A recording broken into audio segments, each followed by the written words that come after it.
잘 하셨습니까? 네. 성전 최근 막바지에 이르렀습니다. 그 의미는 우리가 더 기도를 많이 하고 마지막까지 하나님 은혜로 완성될 수 있도록 그렇게 책임감을 느낄 수 있어야 될 것 같아요. 오늘 새벽에 아침에는 어떤 분이 지나가면서 전에는 십자가 한 개였는데 지금은 두 개라고 그러면서 그 빨간불이 자기 창문의 정면으로 비치기 때문에 눈에 거슬리다고 어떻게 좀 해달라니 꺼달라는. 그러더니 나보고 하얀색으로 좀 바꾸면 안 되겠냐고. 그래서 그분이 예수를 믿는지 안 믿는지는 모르지만 이 빨간색은 예수님의 피를 상징하기 때문에 우리가 바꿀 수는 없고 다만 시간을 좀 잘 조절해서 저녁 7시부터 10시까지만 이렇게 켜겠다고 그렇게 합의를 보고 보냈습니다. 그걸 악하게 또 대적하면 문제가 심각해질 수 있다.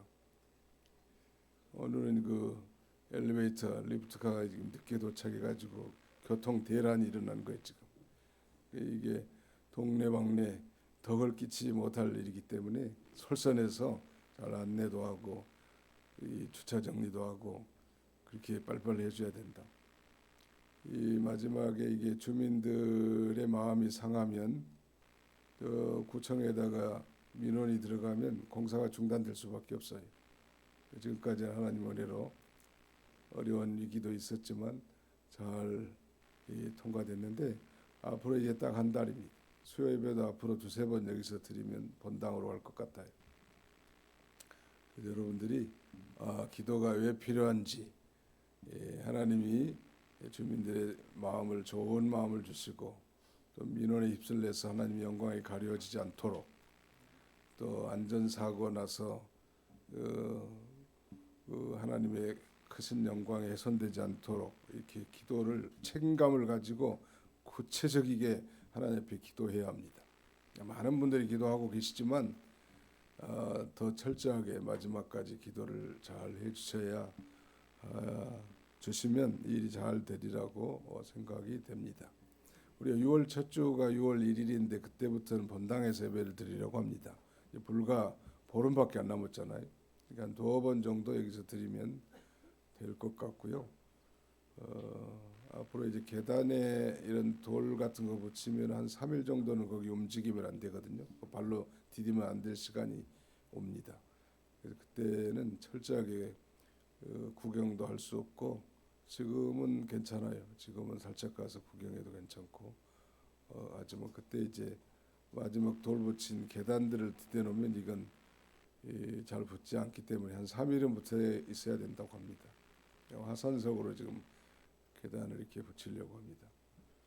아무튼 하나님이 지금까지 은혜로 무사히 잘 통과되고 있는데 여러분들도 기도를 해주시되 더욱 힘써서 기도해 주심으로 하나님 영광이 가리지 않도록 하시기를 바랍니다. 자, 오늘 저녁에 증거할 하나님의 말씀의 제목은 이스라엘의 회복과 열방에 대한 예언, 이런 제목인데 그 열방이라는 말은 열국 혹은 영어로는 the nations, 나라들, 그러니까 이스라엘뿐만 아니라 다른 나라들에 대한 이 선지자 이사야의 예언에 대해서 말씀하고 있는데 오늘 살펴보고자 하는 것은 이스라엘의 회복에 대한 예언과 그 첫 번째 바벨론의 멸망 예언에 대해서 살펴보고자 합니다. 그 다음에 이제 계속 이 아수르, 블레셋, 모압, 다메섹과 사마리아, 구스와 애굽 여러 이 이스라엘뿐만 아니라 이스라엘 주변의 그 열국, 열방에 대해서도 하나님께서 선지자 이사야를 통해서 예언한 내용을 우리가 살펴보고자 하는 것입니다.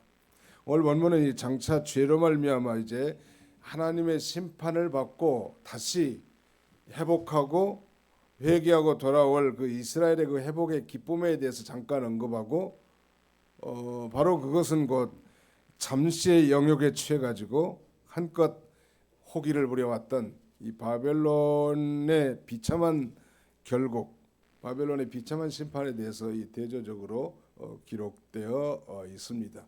이사야 선지자는 주전 700년 경의 선지자이고 유다 나라가 멸망한 건 주전 586년이니까 적어도 뭐 700년이라고 해도 뭐 114년 후에 이스라엘이 멸망할 것인데 또 포로 잡혀가서 70년 지내고 다시 돌아올 것인데 그 미래에 한 150년에서 200년 후에 일어날 일을 성령의 감동함으로 지금 그렇게 예언을 하고 있는 것입니다. 이사야 선지자 당시에는 전혀 망하지는 않았죠. 그런데 망하고 포로 잡혀가고 다시 돌아올 것까지 그렇게 예언했고 그때 즉 이스라엘의 회복은 곧 이 바벨로니아의 심판과 멸망으로 이렇게 연결되어져 있지 않습니까?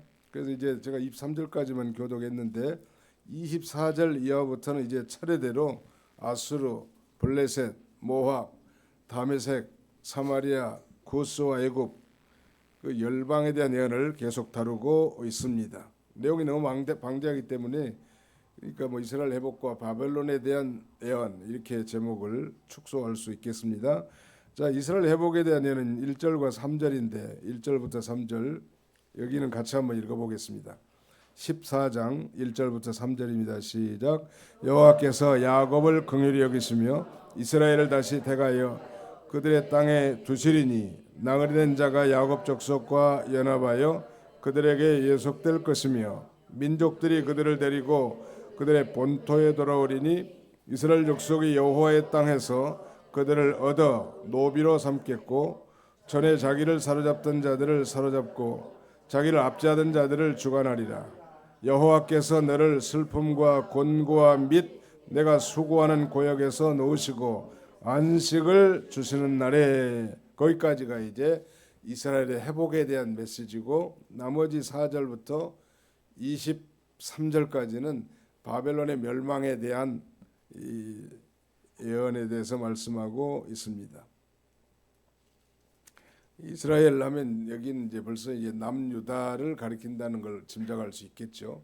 뭐 이스라엘 과거에 뭐 이스라엘이 남북조 시대에 북이스라엘 10개 지파, 남쪽 유다 2개 지파로 이렇게 나누어져 있지만 또 유다를 통칭해서 이스라엘 이렇게 부를 때가 많이 있었죠.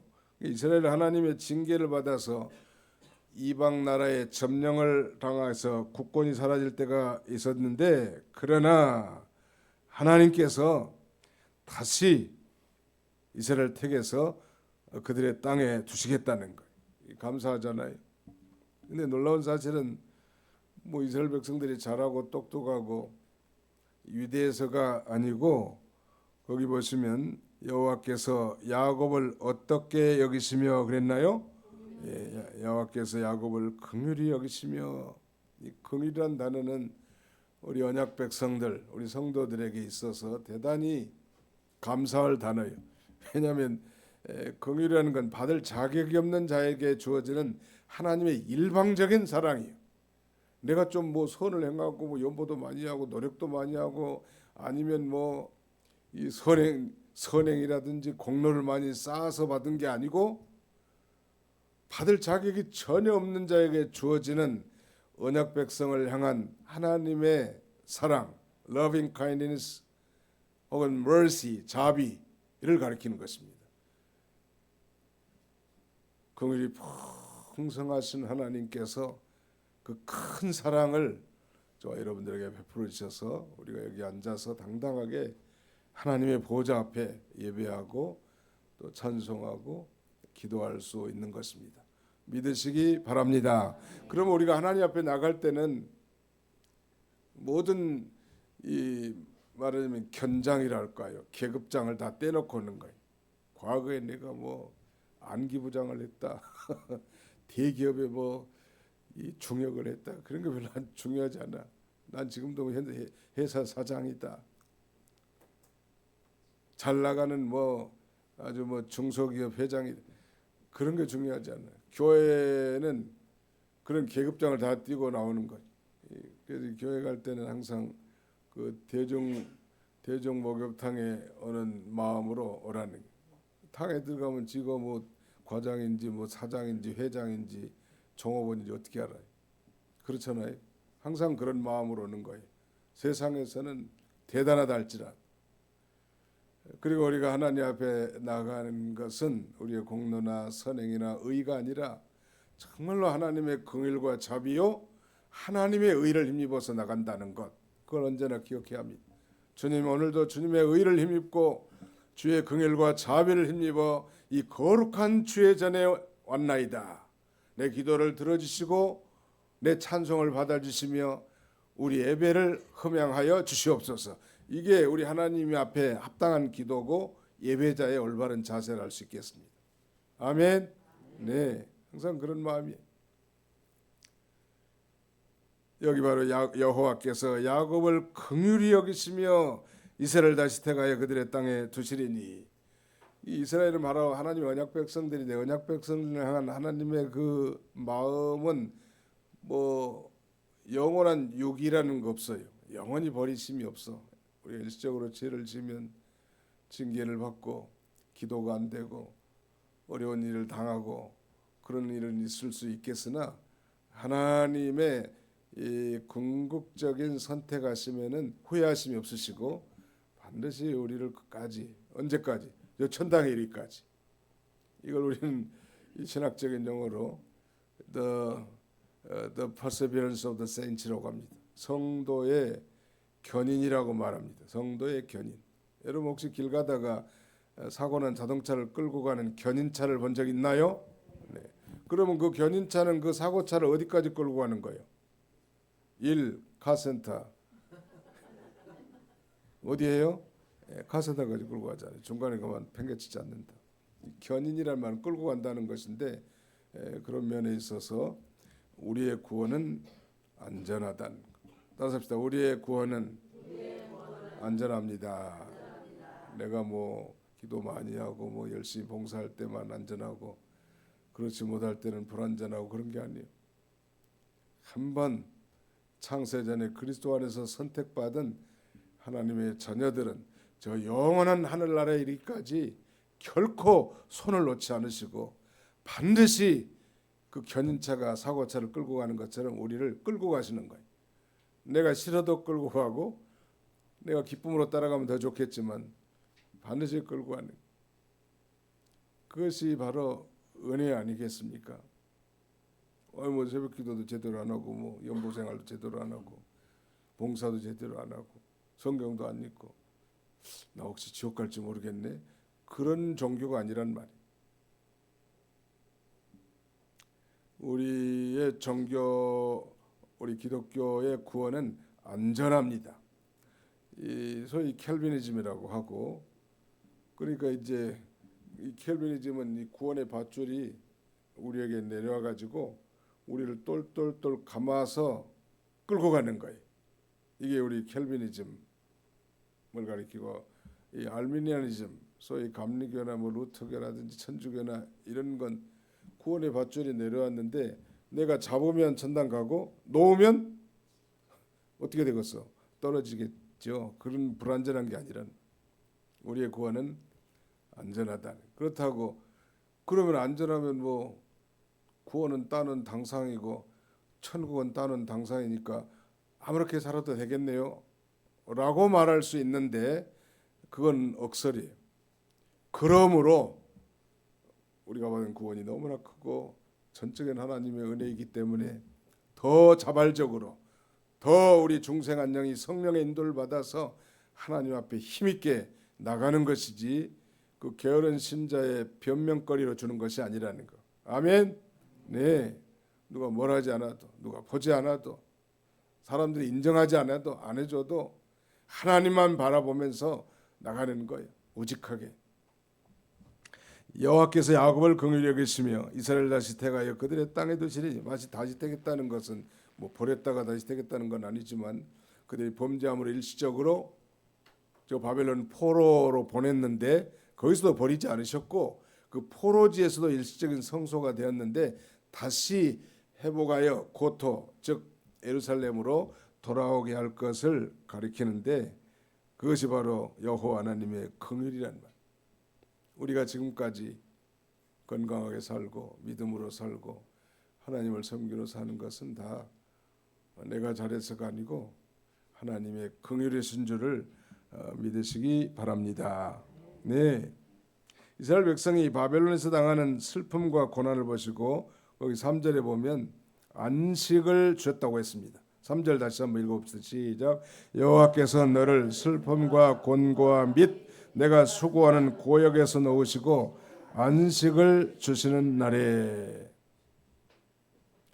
사실은 이 날은 그 폭군인 바벨론의 심판날과 같은 거예요. 이거 이 여호수아에서 보면 그 유다 이스라엘 백성들이 가나안 땅에 들어간 것을 안식을 주셨다고 했는데 히브리 기자는 그것을 인용하면서 이제 예수 그리스도는 여호수아보다 훨씬 더 뛰어나고 여호수아를 통해서 주신 가나안 안식보다도 예수 그리스도 안에 참된 안식을 주실 것을 그렇게 설명하고 있죠. 여기 실제로 이제 유다 백성들이 범죄했죠. 그 유다 백성들의 세 가지 범죄가 뭐요? 첫째는 우상을 섬긴 죄, 두 번째는 안식일을 범한 죄, 세 번째는 하나님보다 세상 세력을 더 따라간 죄. 요새로 보면 돈 따라가고 권세 따라가고 명예 따라가고 쾌락 따라가는 거다 세 번째 해당되겠죠.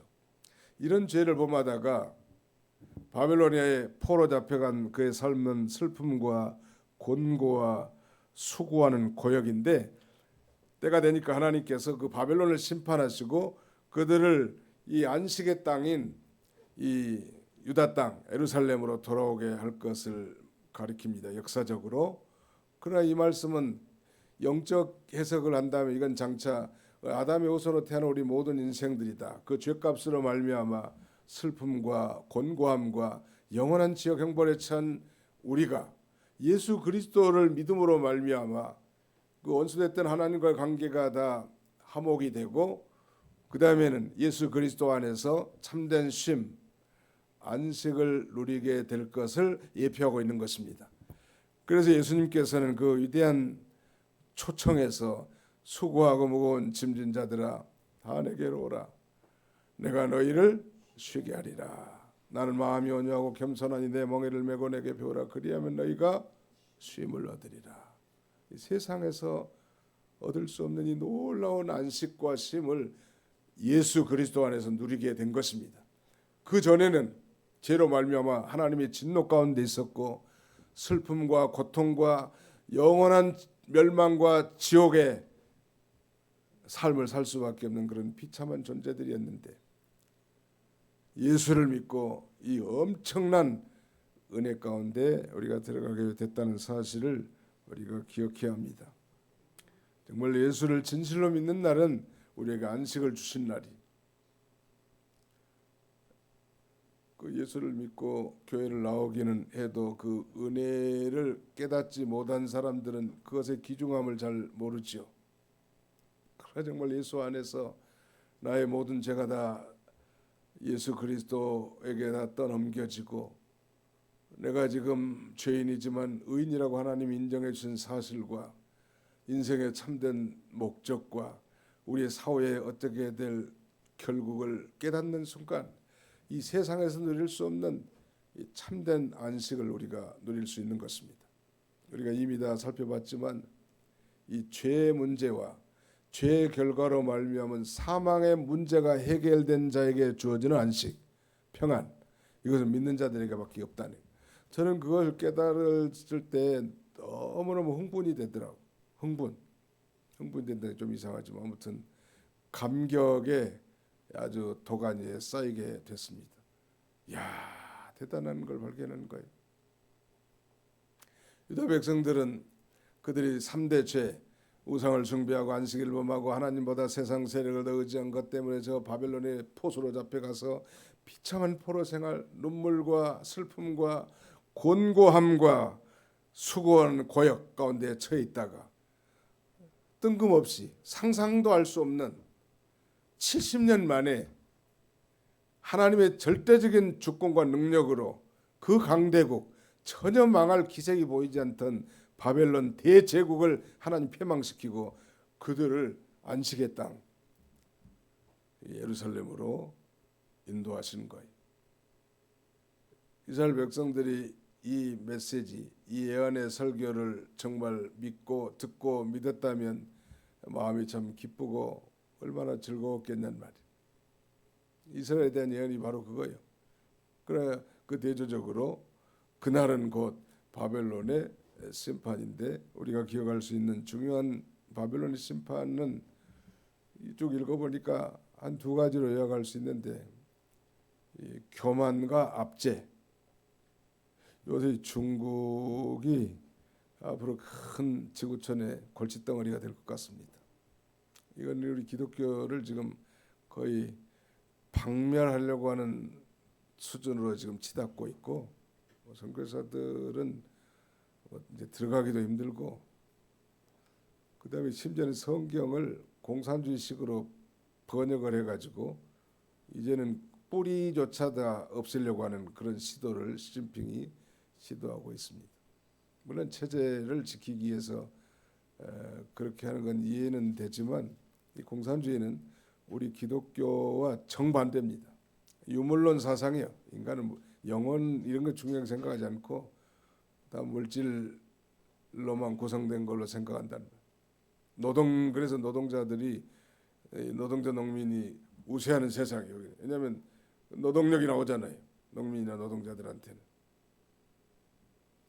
그래서 그 사람들을 높이 세우는 거예요. 노동자 농민. 아무튼 이 나라가 이제 미국을 제치고 세계를 지배하게 된다면 이 세계가 얼마나 어두워지겠는가. 정말 가물가물합니다. 우리는 얼마 있으면 다 천당 가실 분들이 대개 여기 계시는데, 유신준 전도사 빼고. 그러나 예? 누구 말이 있어? 말이 줄이도 당연히 빼지. 예. 그러나 그럼에도 불구하고 그들도, 이정아 집사님도 빼드릴까요?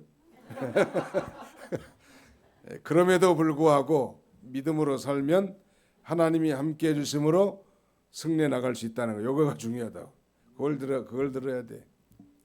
아무리 뭐 평안한 시대고 뭐 좋은 시대라도 믿음으로 안 살면 그 비극적인 삶이 있지만, 아무리 핍박이 심하고, 사실 역사적으로 우리 기독교가 왕성할 때는요, 핍박과 고난이 심할 때고 순교자의 피가 교회를 더 부흥시켰거든요. 이 안일함과 평안함이 그리스도인들에게는 반드시 좋은 것만은 아니야. 오히려 자기를 쳐서 복종시키면서 늘 영적 생활하는 것이 중요한 것이지, 평안하고 안일한 것만 좋은 게 아니라. 아멘. 네. 이스라엘 회복의 예언에 대해서는 그 정도 하고, 이제 4절 이하부터는 바벨론의 이 멸망할 것을 지금 선지자 이사야가 예언하는데, 4절 5절을 같이 한번 읽어보겠습니다. 4절 5절 시작. 너는 바벨론 왕에 대하여 이 노래를 지어 이르기를, 압제하던 자가 어찌 그리 그쳤으며 강포한 성이 어찌 그리 폐하였는고, 여호와께서 악인의 몽둥이와 통치자의 귤을 꺾으셨도다. 바벨론 왕에 대하여 이 노래를 지어 이르기를, 압제하던 자가 어찌 그리 그쳤으며 강포한 성이 어찌 그리 폐하였는고 그랬죠. 그러니까 이 바벨론 왕, 즉 바벨론 나라의 심판에 대한 설교를 노래로 지어서 아마 부르게 했단 말이에요. 그런데 바벨론 나라가 심판받은 죄가 4절에 보면 두 개의 단어, 압제와 강포란, 압제와 강포. 중국이 2075년도가 되면 전 세계 GDP의 1위가 되더라고. 2위는 인도, 그다음에는 3위가 이제 미국이 되더만요. 뭐 골드만삭스에서 나온 그 통계 자료에 의하면요. 지금도 뭐 GDP는 중국이 더 미국보다 높지만은, 앞으로 이 중국이 불신의 세계가 맏형이 되고 경찰 노릇한다면 지구촌이 얼마나 시커멓겠냐. 이번에 보니까 이 러시아의 전승기념일에 시진핑에 가가지고 둘이 좋다고 악수하고 그런 거 보니까 이것들은 속이 다 시커먼 놈들이야. 우리가 경계해야 합니다. 우리가 물건은 제일 많이 팔아먹긴 하지만 이 조심해야 돼. 중국 세력들. 우리가 뭐 예면할 수는 또 없잖아요. 중국 없이 살 수가 없으니까. 우리 한국이 살아가기는. 그게 어려운 거예요. 그래서 옛날 이병기 목사님은 이 소국이 살아가는 비결은 외교를 잘해야 된다. 그런 얘기를 하시더라고. 미국만 따라가면 좋을 것 같지만 우리가 실제로 우리의 경제를 버팀목이 중국이기도 하잖아요. 그런데 중국 싫고 미국만 쫓아가면은 살아갈 수가 없단 말이에요. 이게 미워도 그 관계를 잘 하고 협력할 부분은 협력하고 경계할 부분은 경계하고 이렇게 해 나가는 게 중요할 것 같습니다. 우리 믿는 사람들도 마찬가지예요. 모든 일이 싫은 사람도 있고 미운 사람도 있고 준 것 없이 대면하기 싫은 사람이 있어도 우리는 그리스도인이니까 정말 적극적으로 사랑해야 되겠지만 그렇지 않다 할지라도 미워하지 말고 관계를 잘하고 이렇게 나가는 것이 자기 신앙에도 유익합니다. 압제와 강포 한 가지 더 붙인다면 교만입니다. 아무튼 이 교만하면 반드시 망하는데 누가 심판하는가? 거기 자세히 보세요. 5절 여호와께서 악인의 몽둥이와 통치자의 규를 꺾으셨도다. 규는 옛날 말로 뭐라고 그랬죠? 홀이라고 그랬죠. 이게 통치권을 가리키는 거예요. 누가 꺾으셨어요? 하나님이 꺾은 거예요. 질문하겠습니다. 누가 윤석열 대통령을 심판하셨어요? 하나님이 하신 거예요. 하나님이 하셨다고. 세우신 분도 하나님이시고요. 그걸 우리가 정확하게 알아야 합니다. 우리 믿는 사람들이 그저 한쪽으로 치우치지 말고. 여기서 우리가 배울 수 있는 중요한 교훈은 우리의 모든 삶 가운데 하나님의 주권적 통치, 하나님의 주권적 섭리를 철저하게 믿어야 된다는. 세상 사람들도요, 모사는 죄인이요 성사는 제천이라 그런 말이에요.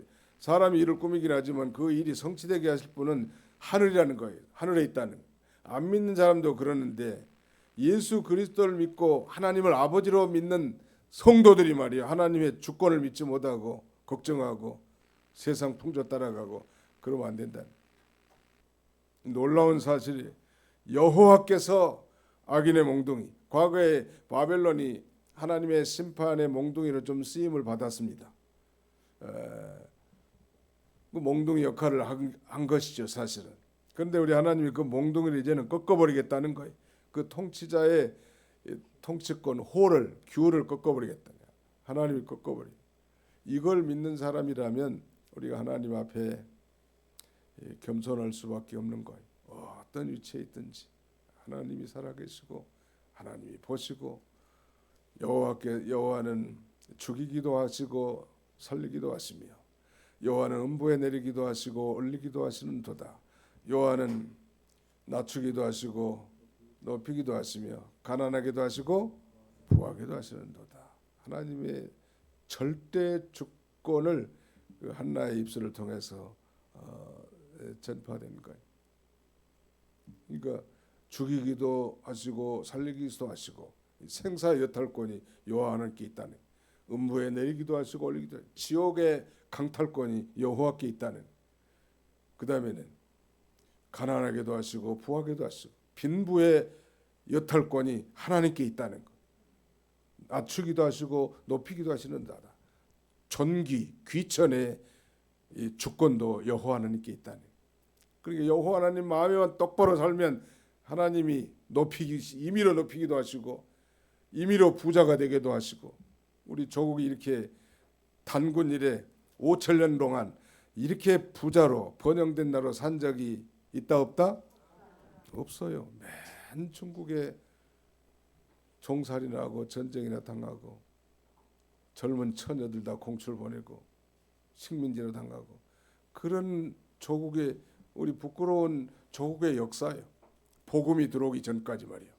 복음이 들어와가지고 예수 믿고 구원받은 하나님의 백성들이 하나님 나라를 구성하고 그 나라를 사모하고 그 나라를 전파하는 순간 우리 조국의 위상이 엄청 높아졌잖아요. 세계에서도 여러 면에.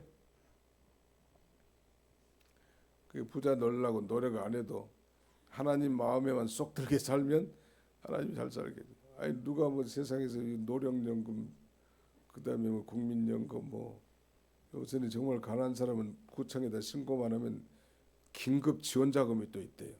긴급 지원 자금. 이렇게 좋은 나라가 세상에 어디가 있냔 말이에요. 나라에 대해서 우리가 그래서 나라를 위해서 기도해 줄 필요가 있고요. 위정자를 위해서 늘 기도해야 합니다. 나라가 평안해야 사회가 안정돼야 우리도 신앙생활을 잘할 수 있기 때문이죠. 아무튼 자 여기 거기 한번 보세요. 5절 여호와께서 악인의 몽둥이와 통치자의 규를 꺾으셨도다.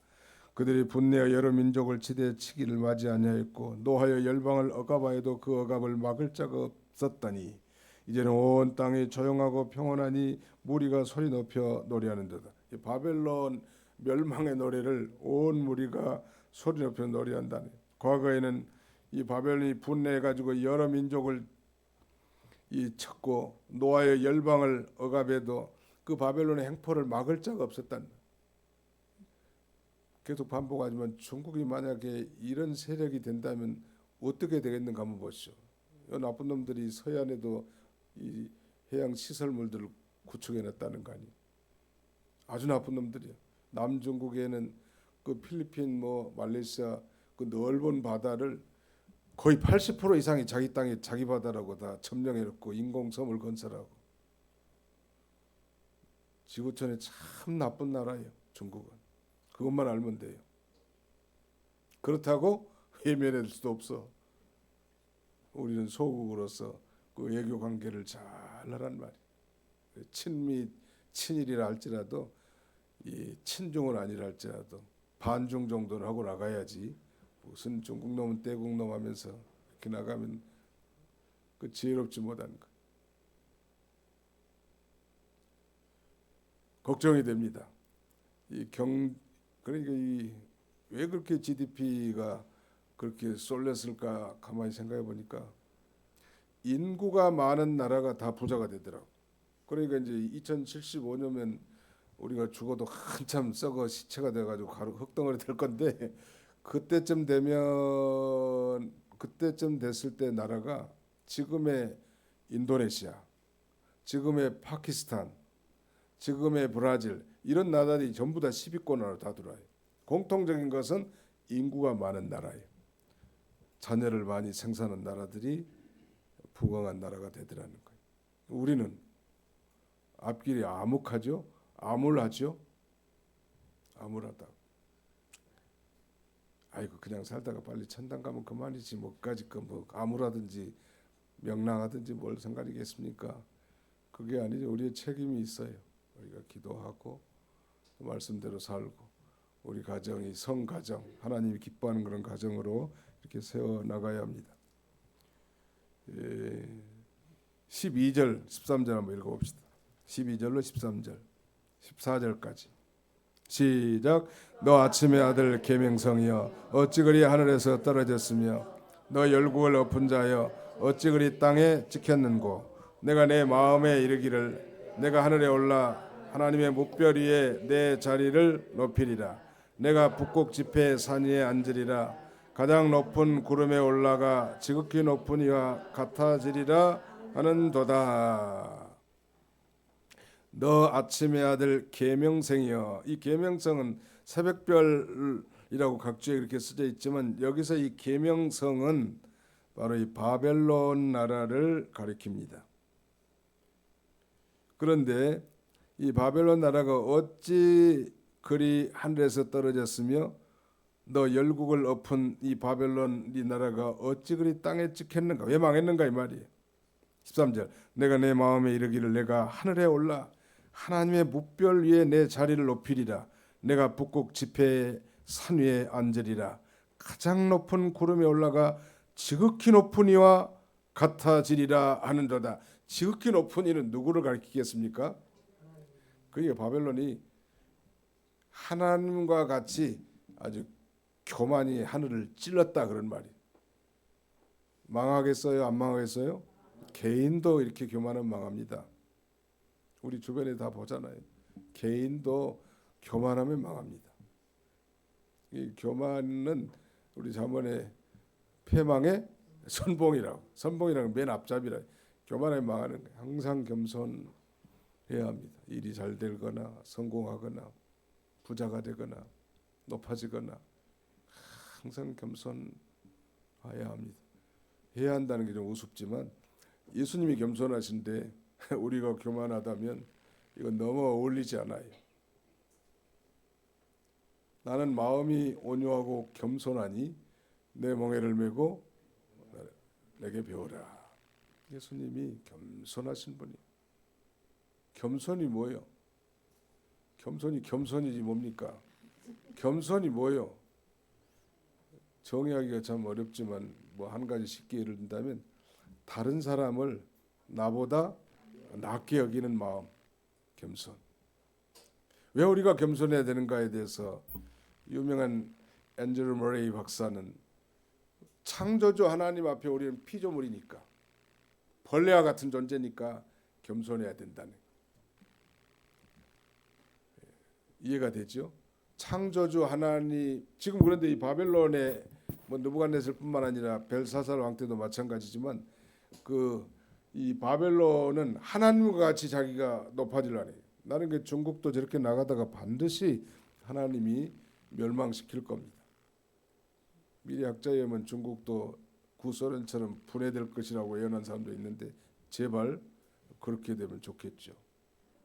그래야 옛날 우리 땅도 다 찾을 거 아니죠. 만주 땅, 만주 벌판.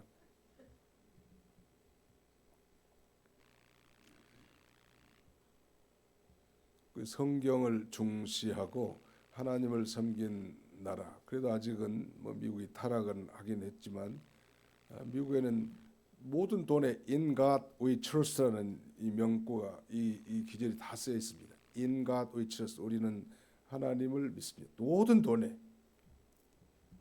이게 적어도 뭐 형식적이나마 기독교 국가라고 할 수 있고 그 조상들이 성경에 기반해서 나라를 세웠고 또 청교도들이 신앙의 자유를 찾아 미국에 갔고 그들의 건국의 조상들이 됐단 말이에요. 이게 기독교 냄새가 물씬 풍기고 미국은 특별히 The Bible Belt라고 하는 보수적인 크리스천들이 사는 주는 대개 다 공화당을 지지합니다.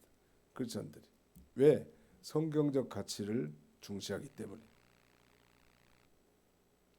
그래서 아마 하나님이 미국을 건국된 지 300년도 안 됐지만 세계를 지배하는 형님 국가로 이렇게 세우는 건데 요새는 뭐 자기만 잘 살겠다고 하니까 지구촌에 놀림거리가 되잖아요.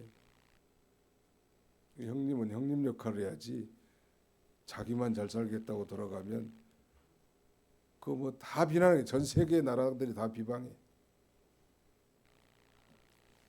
아니 자기가 하나님같이 되겠다는 거지. 너 아침의 아들 계명성이여 어찌 그리 하늘에서 떨어졌냐. 하늘에서 떨어졌고 너 얼굴 높은 자여 어찌 그리 땅에 찍혔는고. 네가 내 마음에 이르길 내가 하늘에 올라가 하나님의 뭇별 위에 내 자리를 높이리라. 하나님과 같은 자리를 차지하겠다는 거 아니요? 15절 반전입니다. 그러나 반대되는 내용이 나오는 거예요. 이제 내가 수월 곧 구덩이 맨 밑에 떨어짐을 당하리로다. 수월은 음부 혹은 지옥을 가리킵니다. 지옥에 떨어지겠다는 거예요.